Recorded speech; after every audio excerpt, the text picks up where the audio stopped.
দৈনন্দিন জীবনে রোজকার কাজকর্ম সারার পর সত্যি একটু অসুবিধা হয় ভিডিও দিতে। তারপরে যে গরমের ছুটি চলছিল, দুটো বাচ্চাই বাড়িতে, সব কিছু নিয়ে একদম আমার নাজেহাল অবস্থা। তো রাধে রাধে, কেমন আছো তোমরা? দ্য কুন্ডু ফ্যামিলি চ্যানেলে আরেকটি নতুন ভিডিওতে তোমাদের সবাইকে স্বাগত জানাই। কিছু কমেন্ট আসছে আমার যে দিদিভাই রোজ অপেক্ষা করে থাকি, তবু তুমি কেন ভিডিও দিচ্ছ না? আসলে রোজ রোজ ভিডিও দিতে একটু সমস্যা হচ্ছে, সেটুখানি আমি তোমাদের জানাবো। তার আগেই দেখো, আজকে আমি রান্না করব ফুরফরা পটল। তার জন্য পটলের ভেতরে যে দানাগুলো সেগুলো বের করে নিচ্ছি। Hi everyone, good morning. তোমরা অনেকে কমেন্ট করছো যে দিদিভাই রোজ রোজ ভিডিও দিচ্ছ না কেন, তো সেজন্য আমি বললাম যে আমি রিপ্লাইটা দেবো। সব থেকে প্রথম সমস্যা হচ্ছে এত গরম, আর তোমরা তো জানো যে একটা ভিডিও বানাতে গেলে তার পেছনে যখন ভয়েস ওভার দিতে হয় তখন ফ্যানটাকে পর্যন্ত অফ করে রাখতে হয়, নাহলে একটা ব্যাকগ্রাউন্ডের সাউন্ড আসে। তো এই গরমে ফ্যান বন্ধ করে ভয়েস ওভার দেওয়া সত্যিই মুশকিল। তো গরম, গত বছর বৃষ্টি হয়েছিল, ভালোই বৃষ্টি হয়েছিল। এই বছর বৃষ্টির নাম মাত্র নেই, একটুও বৃষ্টি হয়নি। ভীষণ কষ্ট। প্রিন্স আর ইউভি দুটোই বাড়িতে আছে। প্রিন্সের স্কুল তো এখনো খোলেনি। কোথায় যাবে বাচ্চাগুলো রোদের মধ্যে? সারাদিন ঘরের মধ্যে, তারপর দুজনে মারামারি চেঁচামেচি, যেটা দুটো বাচ্চা ঘরে হয়ে থাকে। তো এইসব কারণে আমি আর ভিডিও দিতে পারছিলাম না। আর কালকে থেকে প্রিন্সের স্কুল খুলবে আর প্রিন্স স্কুলে যাবে, তবে আমি চেষ্টা করবো একটুখানি কম গ্যাপ দিয়ে যাতে ভিডিওটা দিতে পারি। আর এখন প্রিন্সকে নিয়ে বসবো, প্রিন্স বসে গেছে। তারপর যাবো রান্নাঘরে রান্না করতে, তখন আবার ভিডিওটা অন করবো। এখন পড়াতে যেহেতু বসবো, এখন আর কোনো ভিডিও অন না, এখন থাকবে ফোন একদম দূরে। যতক্ষণ প্রিন্সকে পড়াবো 1 ঘন্টা 2 ঘন্টা, ততক্ষণ ফোনের কোনো কাজ আমি করতে পারি না। বাদ বাকি যেটুখানি নিজের সময় পাই তখন আমি হয়তো এডিটিংগুলো করি বসে, কিংবা ভয়েস ওভার দিই। তো টাইমটা মেনটেন করা মুশকিল হয়ে যায় দুটো বাচ্চার সাথে। তবুও বলবো থ্যাংক ইউ সো মাচ যে তোমরা আমার ভিডিওতে কমেন্ট করছো, দিদি রোজ ভিডিও দাও, অনেক ধন্যবাদ। এবার যে পটলগুলো আমি একদম ছুলে পরিষ্কার করে রেখেছিলাম সেইগুলোই ভেজে নিচ্ছি। এইগুলো হালকা করে ভাজবো, বেশি কড়া করে ভাজলে না আবার মশলাগুলো দেখি ঠিক মতন যেন পটলের গায়ে ঢোকে না। তাই এই যে হালকা হালকা ভেজে নিয়েছি। আর এগুলো ততক্ষণ ঠান্ডা হতে থাকবে, ততক্ষণ আমি যে পুরটা বানাবো সেটা রেডি করে নেবো। এমনিতে জানো তো, এই যখন পটলের আমি নিরামিষ পুরটা বানাই তখন এই পটলের দানাগুলো আমি বেটে তারপরে সেটাকে দিয়ে পুরটাকে তৈরি করি। আর এই যে প্রিন্সও সারাদিন বাড়িতে থাকে, আর একটু একটু করে যে খিদে পায়, আগের দিন ভিডিওতেও বলেছিলাম।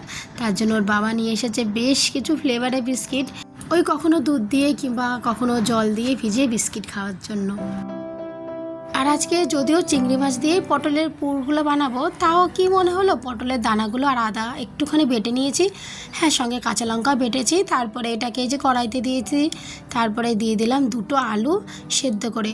তাহলে না যখন পটলের ভেতরে চিংড়ি মাছটার পুরটা ভরবো তখন সেগুলো আর এদিক ওদিকে হয় না, না হলে ঝোলে তরকারিতে ছড়িয়ে যায়।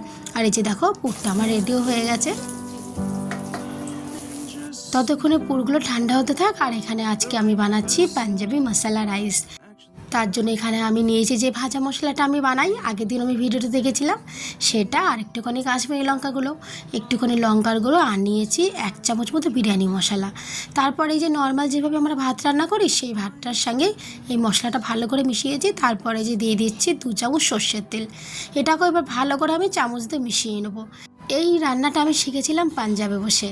পাঞ্জাবে যখন আমাদের পোস্টিং চলে আসে তখন তো আমাদের গ্যাস ওভেন টোভেন গুটিয়ে আমরা বাড়িতে সেগুলো পাঠিয়ে দিয়েছিলাম। আর ঘরে রান্নার জন্য কিছুই ছিল না, শুধু একটা ইন্ডাকশান ওভেন ছিল ওই ছোটোখাটো রান্না করার জন্য। 1 সপ্তাহ আমাদের এইভাবেই কাটাতে হয়েছিল, যেহেতু আমরা এখন থেকে চলে আসছি। আর তখন আমরা একটা রেস্টুরেন্ট থেকে এই খাবারগুলো, দুপুরের খাবার আর রাত্রের যে মেন খাবারটা সেটাকে আমরা অর্ডার দিতাম। আর ওখানে না এই রাইসটা খুব দিত, আর এই রাইসটা বেশ ভালোই লাগতো খেতে। আর তখন আমি না সেই রেস্টুরেন্টে দাদাটাকে জিজ্ঞাসা করেছিলাম যে আমি তো পাঞ্জাব থেকে চলে যাচ্ছি, আমাদের রাজস্থান পোস্টিং আসছে, আর তো এখানে আসা হবে না, তো আপনি একটু যদি বলেন যে কিভাবে এই রেসিপিটা বানান। তবে জানি না যে উনি সবটুকু রেসিপি আমাকে বলেছেন কি না, কারণ উনি তো একটা বড় হোটেলের মালিক। তবে যেটুকুনি বলেছেন সেইভাবেও যদি আমি বানাই তাহলেও কিন্তু দারুণ হয়। আর এই যে দেখো পটলের ভিতর যে পুরটা আমি তৈরি করেছিলাম সেটাকে ভরে রেখেছি, আর এই যে শেষও হয়ে গেছে। আর পটলগুলো আমার সাজানো হয়ে গেছে। অনেকটাই আজকে রান্না করব, কারণ এই পুর ভরা পটল না আমাদের প্রিন্সও ভীষণ দারুণ খায়, আর বাপিও খুব ভালো খায়। প্রথমে এই যে পেঁয়াজ আদা রসুন মশলাটা কষিয়ে নিয়েছি, তারপর এখানে একটুখানি কাজু বাদাম আর চারমগজ ভিজিয়ে রেখেছিলাম, সেটাকেও পেস্ট করে নিয়ে এবার মশলাটার সাথে মাখিয়ে নিচ্ছি। যদি আমি পটল চিংড়ি রান্না করতাম তাহলে কখন রান্না শেষ হয়ে যেত। শুধুমাত্র 2 ঘন্টা সময় লেগেছে এই পটলেরগুলো প্রিপারেশান করতে। যাই হোক, এতক্ষণ যখন সময় লেগেছে আর এত গরমে, তাই মনে মনে ভাবলাম যে একটুখানি সময় নিয়ে আর মশলাগুলো ভালো করে কষিয়ে তারপর রান্না করি। আর এই দেখো প্রায় আমার মশলা কষানো হয়ে গেছে, আর মিক্সির মধ্যে একটুখানি জল দিয়ে সেটাও দিয়ে দিয়েছি, তাতে করে মশলাগুলো আমার নষ্ট হবে না।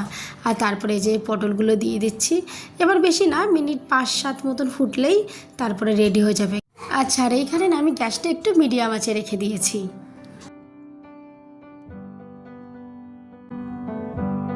পুর ভরা পটল আমার রেডি। একটুখানি গরম মশলা আর ঘি ওপর থেকে দিয়ে দেবো।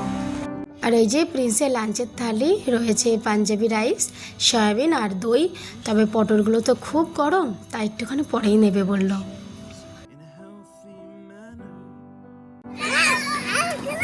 আজাও।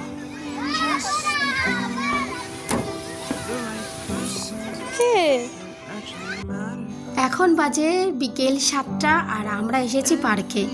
মানে মোটামুটি রাত হতো তো এখন 8:30 মতো বেজেই যাচ্ছে। আর দিনটা যে এত বড় হয়েছে মোটে শেষ হতেই যায় না।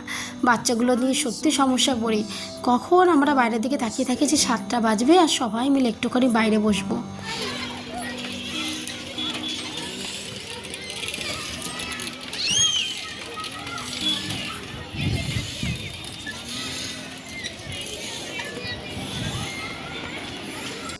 আর এই কারণে জানো তো ঘরে ফিরতে ফিরতে অনেক রাত হয়ে যায়।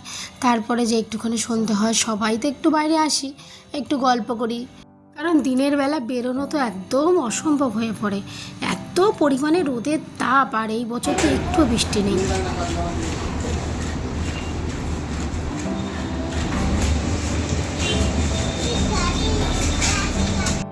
এই যে গরম পড়েছে, এত গরমে না মাছও ঠিকমতো পাওয়া যাচ্ছে না। ওই মাঝে মধ্যে যখন একটুখানি ভালো মাছ পাওয়া যায় তখনই নিয়ে আসছে। তবে আজকে সন্ধ্যের পর একটুখানি বাজারে গিয়েছিলাম মাংস আনার জন্য, তবে আজকে মাছটা ভালো পেলাম তাই নিয়ে আসলাম। এখন বাজে রাত 9:30, আর ঘরে ফিরতে ফিরতে কতটা রাত হয়ে যাচ্ছে বলো তো। এই যে চিকেন নিয়ে এসেছিলাম, সেখান থেকে একটুখানি চিকেন নিয়ে তারপর চাউমিন বানাতে বসলাম। আর যে বাকি যে চাউমিন সেদ্ধ করা কিংবা ক্যাপসিকাম কাটা, পেঁয়াজ কুচি সমস্ত কিছু আমি করে রেখে তারপর পার্কে গিয়েছিলাম। প্রতিদিন জানো তো এটাই করি, আগে সমস্ত কিছু আমি রান্নার প্রিপারেশান করে একটুখানি আটা ফাটা মেখে তারপর আমি পার্কে যাই। নাহলে রোজ ওই যে 9টা বেজে যায় ঘরে ঢুকতে, তারপরে ইচ্ছা করে না যে এত কিছু রান্না করতে। তারপর ইউভি প্রিন্স দুজনেরই বড্ড খিদে পেয়ে যায়। আবার কালকে সকালে প্রিন্সের স্কুল আছে, তাই আজকে আর বেশি রাত করা যাবে না। তবুও খাবার দাবার খাওয়া শেষ করে তারপর ঘুমোতে ঘুমোতে 11টা তো বেজেই যাবে।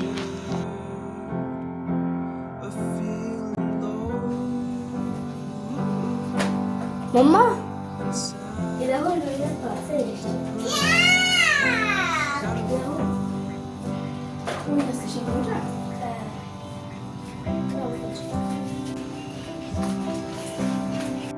এই যে গরমের ছুটির পর থেকে কালকে থেকে প্রিন্সের স্কুল শুরু হবে, তাই এখানে বসে প্রিন্সের বইগুলো সব ঠিকঠাক করে দিচ্ছিলাম। প্রথম দিন স্কুল তো, ওরও অনেক দিন ধরে অভ্যেসটা ছিল না, মানে 40 দিনের স্কুল ছুটি ছিল, তাই বসেছি ওকে একটুখানি হেল্প করতে বই গুছাতে। কিন্তু দেখো ইউবি পাশে বসে আছে, ওর বাবা খাওয়া দাওয়া করে শুয়ে পড়েছে। আর এই বইটা আমি অনলাইন থেকে অর্ডার করেছিলাম। ছিবড়া হয়ে যায়, ছিবড়া হয়ে গেছে এইবার দাঁত মাছ। এখন বাজে সকাল 6টা, আর স্কুল বাস তো আসবে ওই 7:45 নাগাদ। 8টা থেকে স্কুল, এরকমই টাইমিং দিয়েছে মেসেজে আর কি। আর আমি সকালবেলা ছাদে উঠেছি, আর তোমরা যারা ভিডিও দেখো তোমরা তো জানোই যে আমার কোয়ার্টারের চারপাশে নিম গাছে ভর্তি। আর আমি প্রিন্সকে না আমাদের ছোটোবেলায় প্রচুর গল্প শোনাই। তো সেরকমই আমি বাজে একদিন শুনিয়েছিলাম যে ছোটোবেলায় আমরা তো ব্রাশ কলগেটে দাঁত মাজতাম, কিন্তু প্রায় সময় না, যেমন স্কুল যখন ছুটি থাকতো আর আমার বাবা তখন একটা নিমের ডাল দিয়ে জোর করিয়ে দাঁত মাজ, কিন্তু এত পরিমাণে তেতো ওর মুখে এক্সপ্রেশনে বোঝা যাচ্ছে। তো আমিও খুব জোর করলাম ওকে যে আজকে ম্যামের দাঁতন তোকে ফেলা যাবে না, তোকে এটা দিয়েই ব্রাশ করতে হবে। দেখো কাণ্ড, বেচারার আজকে নাজেহাল অবস্থা করে দিয়েছি।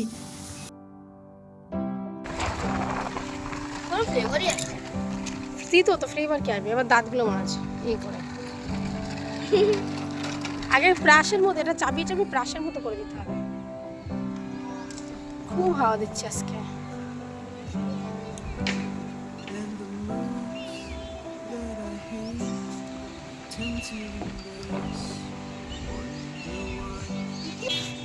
কই চিকেন তো ভালো দেয়, দিয়ে করবি ছিপড়া বানাইছিস আমার চাবি চাবি ছিপড়ার মতন করে করে ব্রাশের মতন হয়ে যায়। এইদিকে তাকা, ওদিকে কি দেখিস?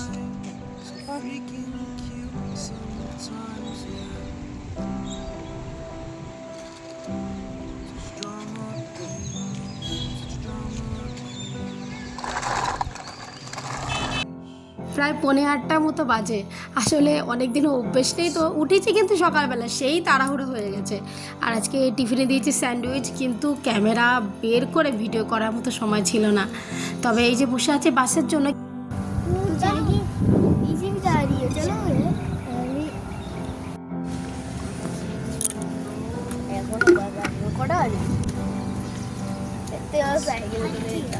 না ঠান্ডা পড়লে তখন সাইকেল, এখন গরম।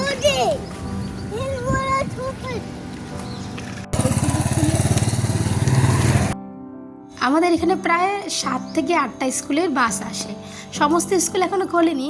এক্ষণে যে হলুদ রঙের বাসটা গেল সেটা অন্য একটা স্কুলের বাস। আর আমাদের ইউপি দেখে চেঁচাচ্ছে, ভাবছে ওটাই হয়তো দাদার স্কুলের বাস। আর এই যে দেখো প্রিন্সের স্কুলে বাস চলেও এসেছে।